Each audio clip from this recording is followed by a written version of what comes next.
for as long as I can remember, my sister has been my refuge, my confidant, the person who knew all my secrets, all my joys, and all my fears.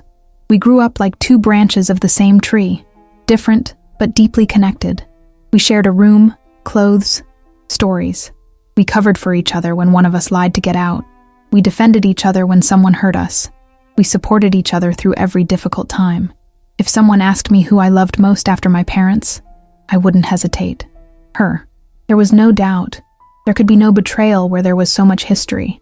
I always thought that brothers, even when they fought, had a sacred bond, an unwritten pact of loyalty, a boundary that was never crossed. And she was the last person I would have suspected. I remember once, when I was 12 and she was 15, she defended me from a classmate who was making fun of me at school. She stood up in front of everyone, regardless of the consequences. That was my sister. Brave, intense, loyal. As time went on, we grew up. Our lives took different paths. She became more distant, more ambitious. But even so, I saw her as my emotional anchor. We could go months without seeing each other. And yet, when we reunited, it was as if no time had passed. I told her everything. My problems, my dreams, my fears. And when I met the man I thought would be the love of my life, she was the first to know. I remember how she smiled when I told her about him, how she hugged me, how she said, "Take care of him. You can tell he loves you." I had no reason to distrust him. Why would I? She was my sister, my mirror, my other half. If this story is resonating with you, comment below where you're watching from and what time it is there. And yet, behind that smile, everything was already happening. A parallel story, a betrayal that was taking shape, and that I couldn't yet see. Now that I think about it, the signs were there. They weren't obvious, nor were they loud, but they were constant. And I, out of love, for her, for us, swept them under the rug one by one. At first they were small gestures, comments that sounded innocent but had a sharp edge.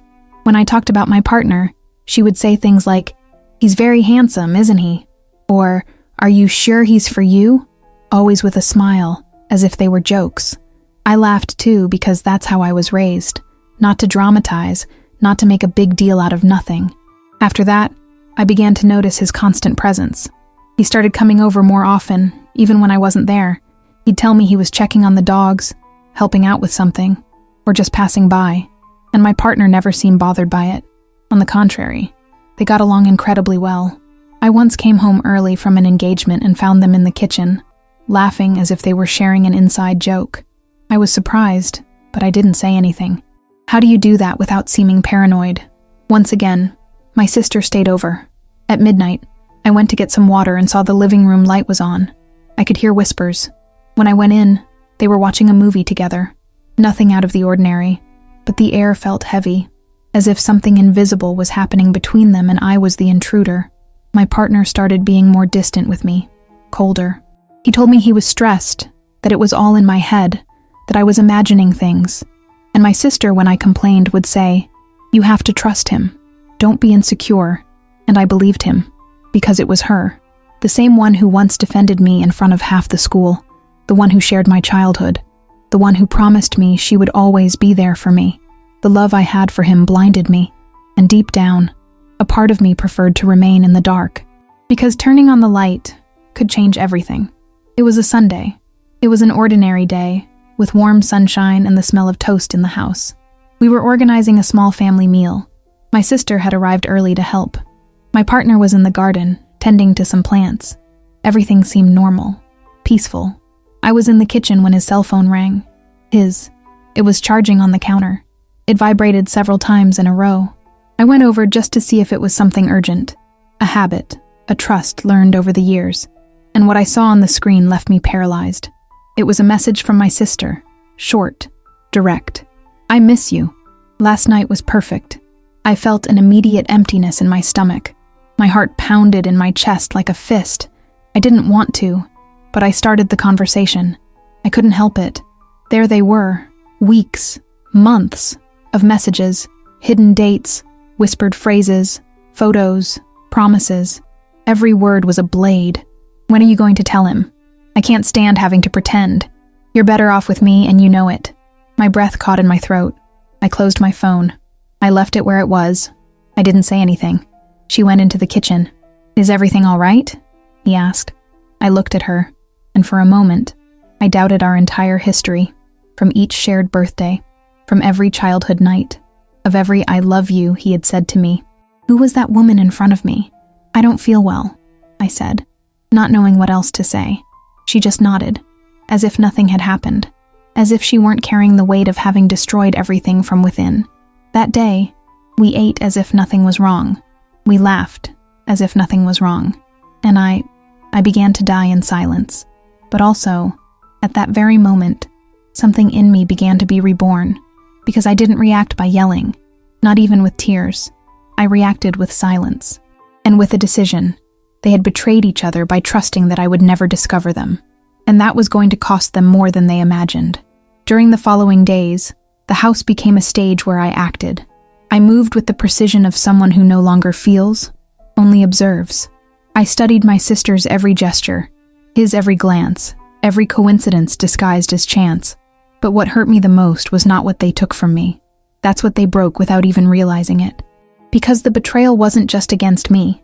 It went against our history, against our roots, against everything we had shared since we were children. And it was against my mother, who always said, "All I want is for my daughters to be united." That phrase echoed in my head like an open wound. I started remembering things from childhood, moments that now seemed like early warning signs. She always had a way of competing with me, of wanting what I had, but I forgave her because she was my sister. I never thought it would come to this. One night, while my partner slept, I went to their phone again, not out of anger anymore, out of need, for closure. I saw messages from my sister where she spoke of me with contempt. "She'll never understand. She doesn't know what it's like to have a real connection. It's like a dried-up plant. It withered away a long time ago." Every word was like gasoline on a fire that was already burning. He had not only betrayed me, I had deleted myself. He had used everything he knew about me, my insecurities, my wounds, my confidence, to justify the unforgivable. And he hadn't just fallen into their trap. He had surrendered. It was no longer about love. It was about respect, of dignity, from memory. And that night, I decided not to confront them. I decided to do something much more powerful.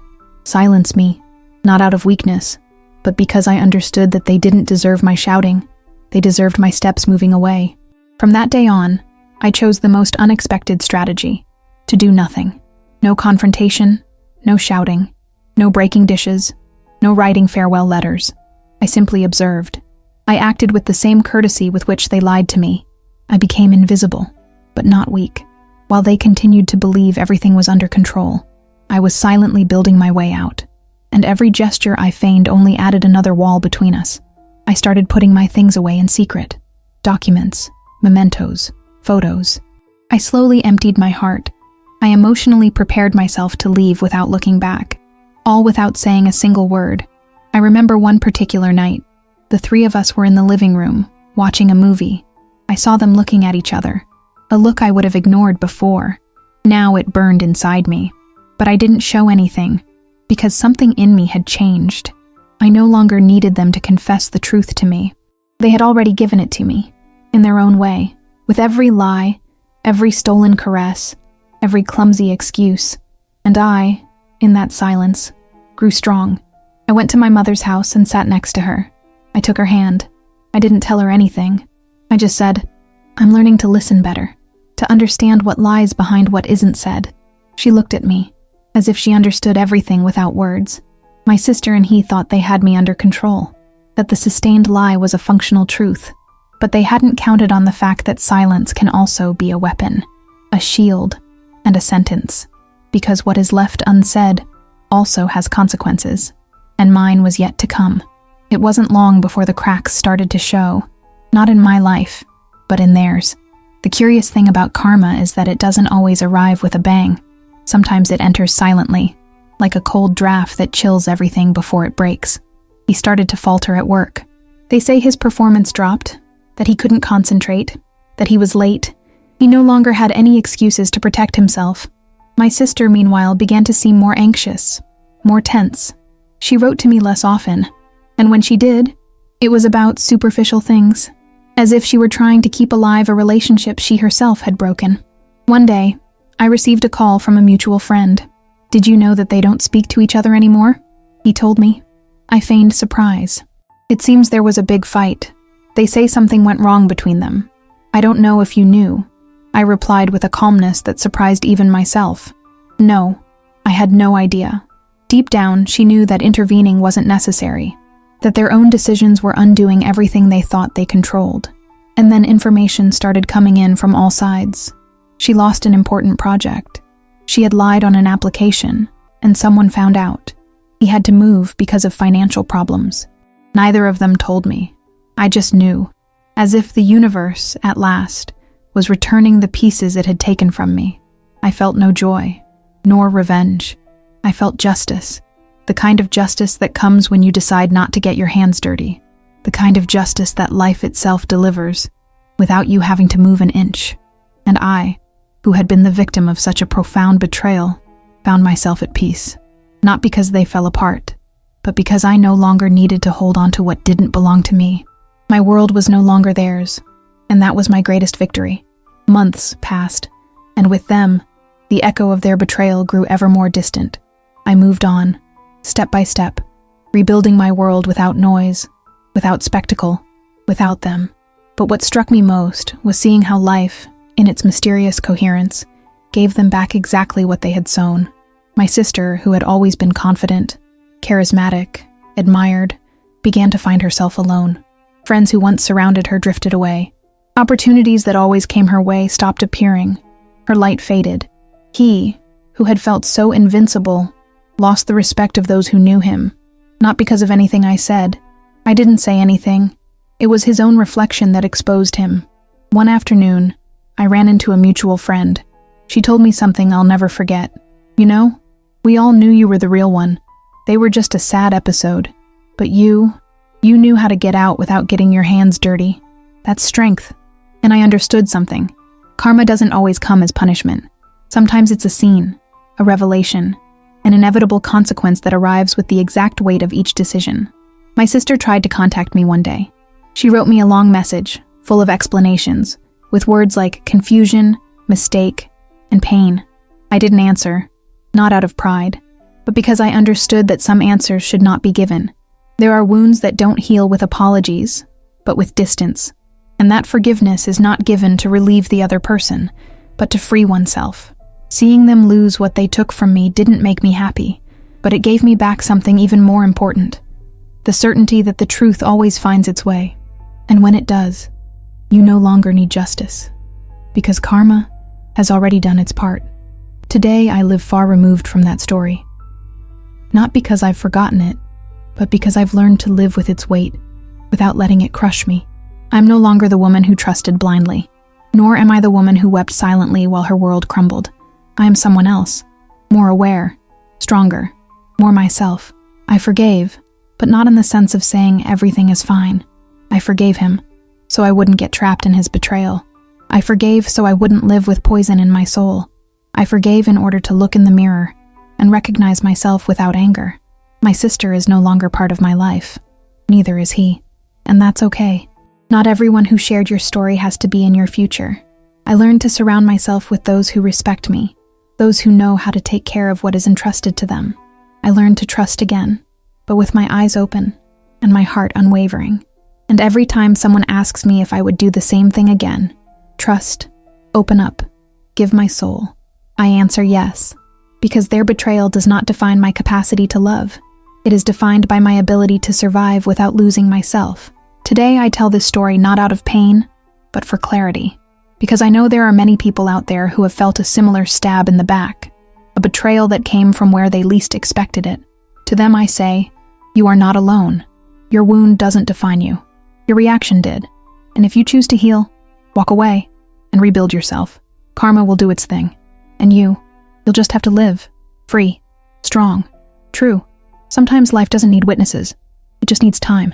And it was time that showed me that the truth, even when hidden, always finds cracks to escape, that those who betray you without remorse, sooner or later face their own reflection, and that the justice one expects from the world sometimes arrives in the form of silence, absence, loneliness.